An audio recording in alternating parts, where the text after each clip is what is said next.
This shows Alan on the right, together with various members of the family.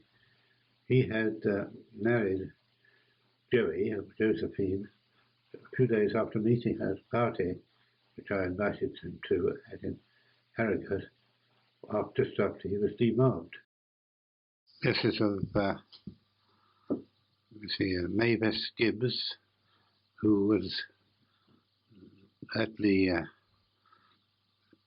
TCS school, the Teachers Training College in Bedford, a friend of Trevor's originally, whom I met around about 1946-7. Friend or girlfriend? Girlfriend, I knew her quite well. This is a photograph of the Lizards football team who played Long Buckley in 1946, I should think. There was an annual match which had gone on until the war, and then it stopped, and it started to get on with this particular match. Who won? The Lizards won, I think. And how often did you play with Trevor in the same team? That's the only time. It's the only match the Lizards had that year. I can indicate Trevor, can I? Trevor is seated in the on the ground, and he's the second on the left in this picture, from the left side of the picture. Okay. This is a photograph of George Greenfield after his wedding as the best man. He went, I remember much about it. He went to South Africa after we emigrated, and then he went to the States, where he wasn't and died recently. And you met him at school? Yes, at school. What was his wife called? Joan. This is my wedding. No, it's George Greenfield's wedding, Dad. No, it isn't. Yes, it is. Is it? Yes. Where did George Greenfield get married? In Bedford. I don't know which church. Did you make a speech? I can't remember making one, but I don't know really. I think actually this is. At your pound to a penny, it's George Greenfield's wedding. Okay. Will you take the bet on? Pound to a penny? Yeah. Oh, yes, I reckon it was a bet. In this group, Peter Garner, a very old friend of Trevor's, is standing on the left, and Noel Cameron on the right. Peter Garner, by this time, had recovered from his difficulties during the war, when he was a prisoner in Japan for several years, and arrived back at Cambridge to carry on with his degree years later, looking pretty ghastly. But he was in the Cambridge 8 that year, and they beat the longest standing course record. I don't know when this was taken. It was after the war, wasn't it? It's after the war. Were you a snappy dresser? Not particularly. Did you spend a lot of your money on clothes and shoes and hair cream? Well, not much, no. But I don't know where it came from. Most of the ones were taken by in Egypt, but you could have your photograph taken like this. It's not a self-portrait, is it? It could be, I don't know. The gentleman on the left is Ronnie Hargraves. Have I got the right thing?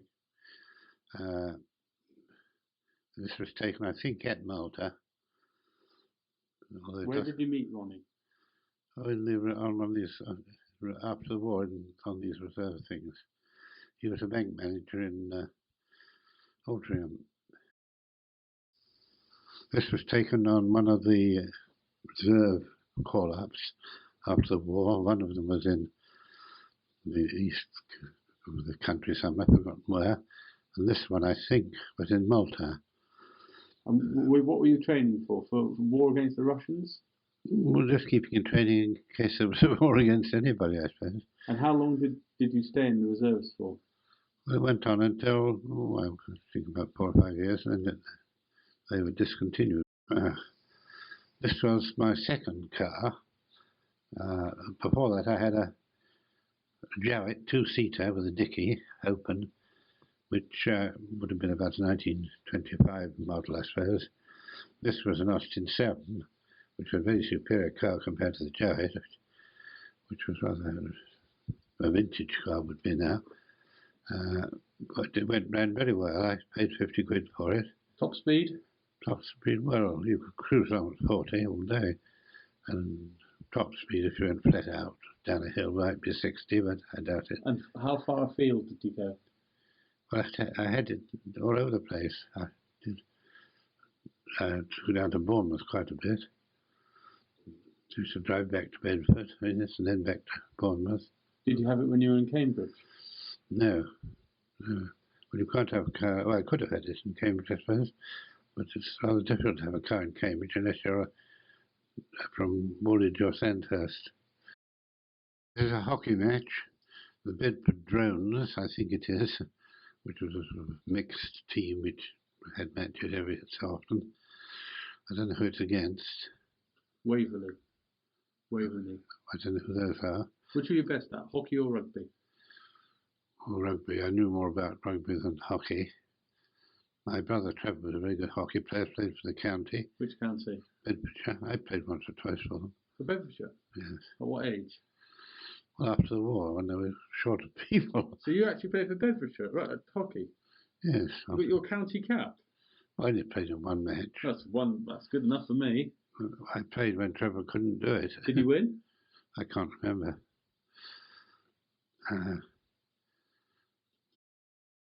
This is the Drones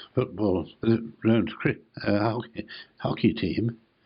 There were some very good players who played, and also others who just never played in their lives hardly. That's why I remember much about them. Where were you living at the time? Living in Bedford on Brougham Road. And what were you doing? Well, I can't remember much. I've just been demobbed, I suppose. So there was no work? No. Oh, no. And then after Bedford, where did you go then? After Bedford, I went to Cambridge. Well, I went to Bournemouth, really. How long in Bournemouth? I was in Bournemouth for a year. Not a year, 3 months. Oh, yes, a year. I was there for a year. Pretty well. And then you applied to Cambridge when you were there? No, I'd applied to Cambridge before that, before I went down to Bournemouth. What I did in Bournemouth counted for my first year in Cambridge. So that got you into the second year? Yes. So you were in Cambridge for 2 years? Yes. Studying? Psychology. And got a? 2-1. And where did you live? In Park Street, which has now been pulled down, no longer exists. And who were your friends there? Can you remember who your friends at college were? No. Well, I remember Peter Thomas, who's dead now. Did you have a good time there? Yes, yes. Pretty good. And your main hobby was being the varsity photographer? Not the varsity. Yes, I was a photographer for varsity. They had a team of people who took photographs for them and did various things. What was the best photo? Best photo, I had one rather nice one, I thought, a good one of Calros Appin, was his name. It was a tramp who used to visit Cambridge and various places at various times. And he wrote poetry, among other things, and drank beer. Sounds a good life.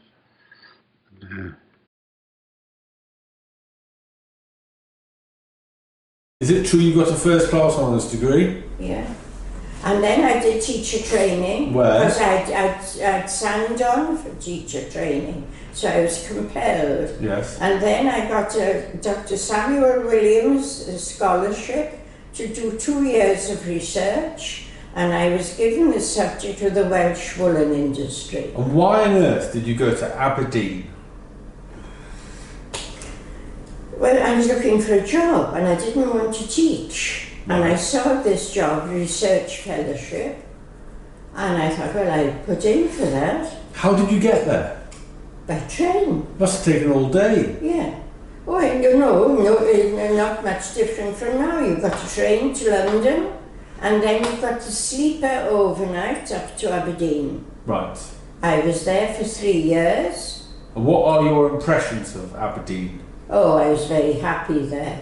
Yes. I made a very good friend, Annie Mackenzie, and there were very few men around. But the few that were around were all chasing after you, weren't they? Yes, to some extent that's true. That is true. They should, yes. So by the time you'd finished at Aberdeen, you must. I then how applied- old? How old were you? 22. 22. And how did you find the Scottish people, the accents and what have you? Oh, that was no problem. I was a novelty. Yeah. I spoke Welsh, or could speak Welsh, and I shared a flat with Annie Mackenzie. Right. Is there anything you want to say about past boyfriends? No. No. No. Nothing at all. Okay, we'll stop there. Right, Mum, so you were friends with Anna Mackenzie and Neville Bowen, who wanted to marry you in Aberdeen. So how did that all go? Well, all that had happened after I'd met Morgan Joseph, and I'd fallen in love without knowing it, each of us with the other, and it didn't work out. I was very dissatisfied throughout the relationship. And, so you went as far away as you possibly could? Yes. Yes. Good move? And he got married and had children, was very happy, and I didn't see him for years afterwards. But when you did see him? Hmm? When you did see him, what did you think? Well, I was married to Mark. I know, what did you think of him?